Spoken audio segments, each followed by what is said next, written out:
ఈ రోజు గాంధీ భవన్‌లో జరుగుతున్నటువంటి ప్రజాపాలన అంటే ఈ రోజు ప్రతి వారం కూడా ఒక మంత్రి వచ్చి ఇక్కడ ప్రజాపాలన, ప్రజా సమస్యలను సేకరిస్తాము, ప్రజా సమస్యలకి పరిష్కరిస్తామని చెప్పేసి చెప్తున్నారు.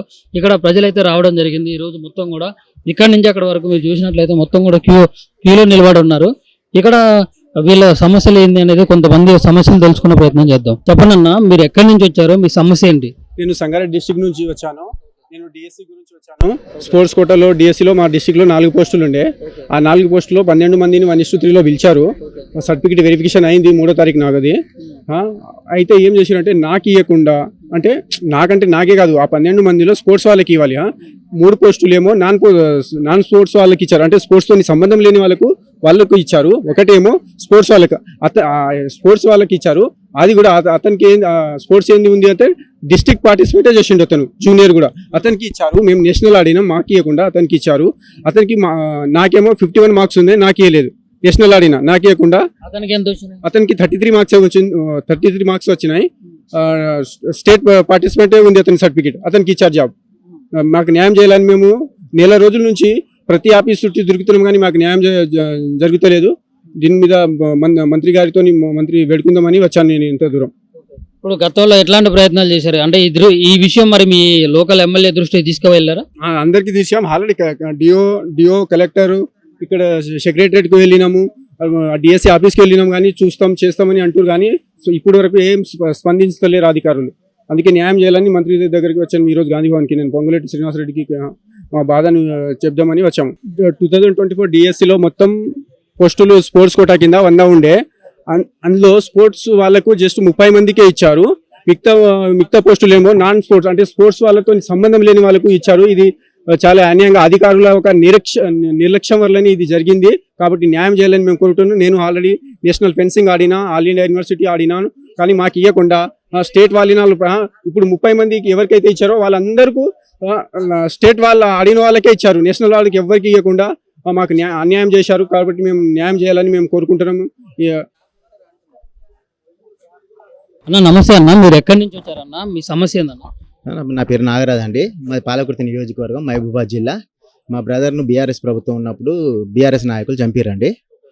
తర్వాత వాళ్ళు ఇప్పుడు కాంగ్రెస్ గవర్నమెంట్ కాగానే కాంగ్రెస్ ప్రభుత్వంలోకి జంప్ అయ్యారు. అప్పుడు బీఆర్ఎస్ ప్రభుత్వము, ఇప్పుడు కాంగ్రెస్ ప్రభుత్వం వీళ్ళని కాపాడుతుందండి.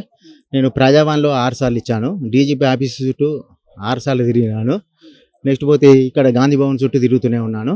సమస్య అస్సలుగా పరిష్కారం అయితే లేదండి. ఇవన్నీ వీళ్ళు పాపం ఎస్పీ గారికి రాస్తున్నారు. ఎస్పీ గారి దగ్గర ఆయన అంటే ఈ దోషులు బలమైన వాళ్ళు. ఎస్పీని ఐపీఎస్ చదివిండి కూడా ఆయనను కూడా మేనేజ్ చేయగలుగుతున్నారు. ఐపీఎస్ స్థాయిలో ఉండి ప్రలోభాలకు తలొగ్గి ఈ కేసును నిర్లక్ష్యం చేయడం వల్ల మేము 2 ఇయర్స్ నుంచి బాధితులుగానే మిగిలిపోతున్నాం. ఫ్రెండ్లీ పోలీస్ అని చెప్తున్నారు. ఫ్రెండ్లీ పోలీస్ అనేటోళ్ళు రౌడీగాన్లకు ఫ్రెండ్లీ పోలీస్, కానీ బాధితుల సైడు ఫ్రెండ్లీ పోలీస్ ఉంటారు. నేను ఎల్ఎల్ఎం స్టూడెంట్ అండి, రీసెంట్లీ ఎల్ఎల్ఎం అయిపోయింది. ఈరోజు నాకు నేనే న్యాయం చేసుకున్నప్పుడు రేపు నేను వేరే వాళ్ళకి ఏ విధంగా న్యాయం చేయగలుగుతా చెప్పండి? ఇంత వ్యవస్థ బీఆర్ఎస్ ప్రభుత్వమే ఘోరంగా ఉన్నది అనుకుంటే కాంగ్రెస్ ప్రభుత్వం కూడా ఇంత అధ్వానంగా ఉన్నది. తిరిగి యాస్ట్ వస్తున్నది. ఇప్పుడు ఇది ఎన్ని నెలలు ఎన్ని సంవత్సరాల కింద 2 ఇయర్స్ అవుతుందన్న. ఆడు పెద్ద రౌడీ షీటర్. గతంలో 2-3 మర్డర్లు చేసిరు, ఎవడు ముంగడు పోలే, ధైర్యం చేయరు. అతను ఎవరు పేరు చెప్పు, క్లియర్ చెప్తాను అర్థమవుతుంది. జిట్ట రమేష్ అని ఆ వ్యక్తి, అతని మీద రౌడీ షీటర్ ఉన్నది, పోలీస్ స్టేషన్లో కూడా ఉన్నది. అతన్ని కాపాడుతున్నారు, అతని దగ్గర డబ్బు బాగున్నది, వాళ్ళతో మేనేజ్ చేస్తున్నారు. కాపాడేది ఎవరు? పోలీసులు సార్. ఐపీఎస్ స్థాయిలో ఉండి అన్ని ఎవిడెన్స్లు ఇచ్చిన డిఓపిటీకి కూడా ఇచ్చాను. డిఓపిటీకి కూడా ఇచ్చాను. డిఓపిటీ కూడా ఐపీఎస్ల 4 ఐపీఎస్లకు మెమోలు పోయినాయి. అంటే మీరు అర్థం చేసుకోండి, తప్పిదాలు ఆ విధంగా ఉన్నాయి. సర్పంచ్ కూడా ధైర్యం చేసి నాకు సీసీ ఫుటేజ్, గ్రామ పంచాయతీ సీసీ ఫుటేజ్ ఇచ్చిండ్రు. ఎవరు ముంగడి పోవట్లేడు, ఇటు జర ముంగడు చదువుకున్నాడు, ధైర్యం చేస్తున్నాడు అని ముందుకు పోతారని ఇచ్చారు సార్. సీసీ ఫుటేజ్లు పట్టుకుని కూడా నేను అన్ని ఎవిడెన్స్లతో తిరుగుతున్నా. చూడండి సార్, జాగా కోసం కక్కుర్తి పడి ఇది 7 ఫీట్ల సంపు సార్, 6 ఫీట్ల మనిషి వానంతల వాడు చడిపోయానని పోస్ట్ మార్టం కూడా రిపోర్ట్ ఇచ్చినట్టు చేశారు సార్. అది ఆ సంపు ఎన్ని అడుగులు ఉంది? 7 ఫీట్ల సంపు, 6 ఫీట్ల మనిషి. చూడండి, వానంతల వాడు పడ్డారని పోస్ట్ మార్టం రిపోర్ట్ ఇచ్చారు సార్. కరెక్ట్ దర్యాప్తు చేస్తే దోషులు అందరూ తెలుసు సార్. పోస్ట్ మార్టం ఎట్లా ఫేక్ చేసిరో, ఫ్రాడ్ చేసిరో అని. ఇక చూడండి సార్, ఇది సంపు సార్, ఈ స్థలం కోసం సార్. ఇది చిన్న సంపు సార్, ఇక ఈ సంపు సార్. ఈ సంపులో అదే అంటున్నా సార్. అది అట్లా అడిగేటోళ్ళు లేరు సార్, అట్లా దర్యాప్తు చేసేటోళ్ళు లేరు. ఇక ఇది సార్ సీసీ ఫుటేజ్ కూడా ఈ లేడీ చేయించింది.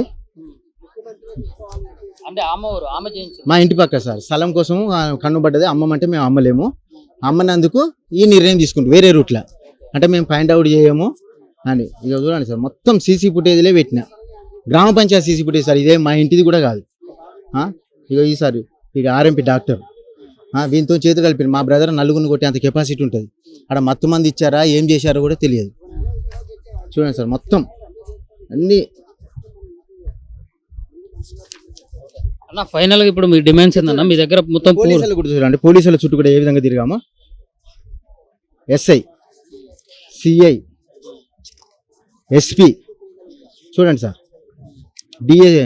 డీజీపీ ఆఫీస్, సిఐడి అని వచ్చిండు, 10 లక్షలు వేసుకుని వెళ్ళిపోయిండు. ఇక ప్రజావాణి ఫస్ట్ పెట్టిన ప్రజావాణి ఎవరు వచ్చి 10 లక్షలు తీసుకొని వెళ్ళిపోయారు? డిఎస్పీ సార్, సిఐడి అని వరంగల్ నుంచి సిఐడి అని వచ్చాడు, ఇన్వెస్టిగేషన్ చేశాడు, కళ్ళ ముంగట అన్నీ అవపడుతున్నాయి, ఏం లేదని చెప్పి మాకే ఇంటిమేషన్ ఇవ్వకుండా పోయాడు. దాన్ని బట్టి అర్థం చేసుకుంటారు. 10 లక్షలు ఎవరి దగ్గర తీసుకుంటారు? ప్రత్యేకంగా మనం చెప్పలేం కదా సార్. ఎందుకోసం ఈ కేసును నీరు గారిస్తారు చెప్పండి, వాళ్ళకి ఏం అవసరం వచ్చింది? ఇక చూడండి సార్, ఇక్కడ కూడా తిరిగినాం, మీకు తెలుసు పంజగుట్ట ఆ సర్కిల్ నుంచి ఆ నుంచి తిరిగింది మా బ్రదరు. 72 సంవత్సరాలు ఉంటుంది, ఒక్కని కూడా జాలి దయాలే సార్. ప్రగతి భవన్కు డీజీపీ ఆఫీస్ చుట్టూ చూడండి సార్, చిన్నారెడ్డి కలిసి మాట్లాడాను, దివ్యా దేవరాజన్ కలిసి మాట్లాడాను, పోయినప్పుడల్లా నీకు జస్టిస్ కావాలి అంతే కదా, నీకు జస్టిస్ కావాలి అంతే కదా అని అంటుంది. మా కేసును మాత్రం నీరు గారిస్తున్నారండి. చూడండి గాంధీ భవన్స్ 72 ఏళ్ళ సార్ మహిళ, ఇంత మానవత్వం లేదు ఎవరికి కూడా. కొడుకు చనిపోయిన బాధితులకు సీతక్క, కొండ సురేఖ మేడం, అంటే వీళ్ళ ఎవరి దగ్గర తిరిగినా కానీ ఇంతవరకు అయితే న్యాయం జరగదు. సెక్రటరేట్ చూడండి సార్, బట్టి విక్రమార్క, పొంగులేటి సార్, మళ్ళీ పొంగులేటి దగ్గరికి వచ్చి చేద్దామని సార్ మీరే ఎండోర్స్మెంట్ రాశారు, మీరే పంపించారు. ఇప్పుడు ఎన్ని నెలల కింద ఇది ఫిబ్రవరి 21 తారీఖు ఫిబ్రవరి లాస్ట్ ఇయర్ సార్. ఇగో ఈ సార్ సీఎం దగ్గర పోతేనేమో సీఎం దాడే చేయిస్తున్నాడు ఏకంగా, నాకు గవర్నర్ పోతే మీకు తెలుసు రబ్బర్ స్టాంప్. ఇది సార్ మా పరిస్థితి. ఫైనల్గా ఏంటంటే నాకు కావాల్సిన న్యాయం సార్, వేరేది ఏది వద్దు. దోషులకు శిక్ష పడాలి, ఇది వేరే వానికి గుణపాఠం చేయాలి. మర్డర్ చేస్తా అనుకున్నవానికి ఇది గుణపాఠం కావాలి. నేను ముంగడి పోను, వాళ్ళందరికేమో ధనబలము, అర్ధబలము, అంగబలాలు అన్నీ ఉన్నాయి, నాకు ముంగట న్యాయము వెనక ధర్మం ఉన్నది. ఆ రెండే పట్టుకొని నేను వెళ్తున్నా. అది సార్, ఇది నాకు వచ్చే జడ్జిమెంట్ ఇతరులకు గుణపాఠం కావాలి, ఇంకోటి తప్పు చేయాలంటే భయపడాలి అన్నది నా ముఖ్య ఉద్దేశం. ఇప్పుడు ఆ నిందితులు ఎవరైతే ఉన్నారో వాళ్ళు ఇక్కడ వాళ్ళని బీఆర్ఎస్ మన కాంగ్రెస్ నాయకులు కాపాడుతున్నారు. అవును సార్, కాంగ్రెస్ గవర్నమెంట్ అందులోకి పోయారు, ఇప్పుడు వాళ్ళు కాపాడుతున్నారు. ఇక ఓపెన్గా చెప్పాలంటే వాళ్ళు రెడ్డి సామాజిక వర్గం వాళ్ళు కూడా ఉన్నారు. ఇక రెడ్డి ప్రభుత్వం, రెడ్డి మేము కాపాడుకోకుంటే ఎట్లా అన్నది వాళ్ళ ఉద్దేశం ఉన్నది కావచ్చు, చెప్పలేము. నువ్వు కరెక్ట్ దర్యాప్తు చేసి రెడ్డి అయినా కూడా వాళ్ళని జైలు పంపుతేనేమో పారదర్శక పాలన అనుకుంటాం, సుపరిపాలన అనుకుంటాం. మాకు అది జరుగుతున్న విషయం సార్. అందుకే మళ్ళీ ఒకసారి సార్ మీరు రాసిన ఎండోర్స్మెంటు మీరే పంపించారు, అయినా కూడా ఎస్పీ ఏ విధంగా పెడుతున్నారు. నేను ఓపెన్గా చెప్తాను సార్, ఇప్పటికి కూడా పోలీసు వ్యవస్థలో ఇంకా బీఆర్ఎస్ వాళ్ళే ఉన్నారు. కచరా కల్వకుంట్ల చంద్రశేఖరరావు పోలీసులే ఉన్నారు. అందుకే ఆ కేసును తొక్కి పెడుతున్నారు సార్. అది వీళ్ళు చేయాలి, సుపరిపాలనని నిరూపించుకోవాలంటే నాలాంటి వానికి న్యాయం చేయాలి, ఇది ఇతరులకు గుణపాఠం కావాలి. 73 సంవత్సరాల ఉన్న పెద్ద ఆయన అయితే ఇక్కడ లైన్లో అయితే నిలబడ్డారు, చాలా పెద్ద లైన్ అయితే ఉంది. సుమారు ఒక అర్ధగంట నుంచి అయితే నేను చూస్తుండగానే సుమారు ఒక అర్ధగంట నుంచి అయితే లైన్లో నిలబడటం అయితే జరిగింది. సార్ అసలు ఏ సమస్య మీద వచ్చారనేది కనుక్కుందాం. సార్ మీరు ఏ సమస్య మీద వచ్చారండి, దేని గురించి? నాకు 300 గజాల ల్యాండ్ కొన్నాను, నేను 300 గజాల సైట్ కొన్నాను, హౌస్ సైటు తిరుమలగిరిలో కొన్నాను. 91లో కొన్నా. 91లో కష్టపడి నేను బ్యాంక్లో పనిచేసేవాడిని, కష్టపడి ఆ సేవింగ్స్తో కొన్నాను. కొన్న తర్వాత అది దాన్ని తర్వాత వేరే వాళ్ళు ఏదో ఆక్యుపై చేస్తే సుప్రీంకోర్టు వరకు వెళ్ళింది. అది వెళ్ళిన తర్వాత మేము 16 మంది బాధ్యులు ఉన్నాము.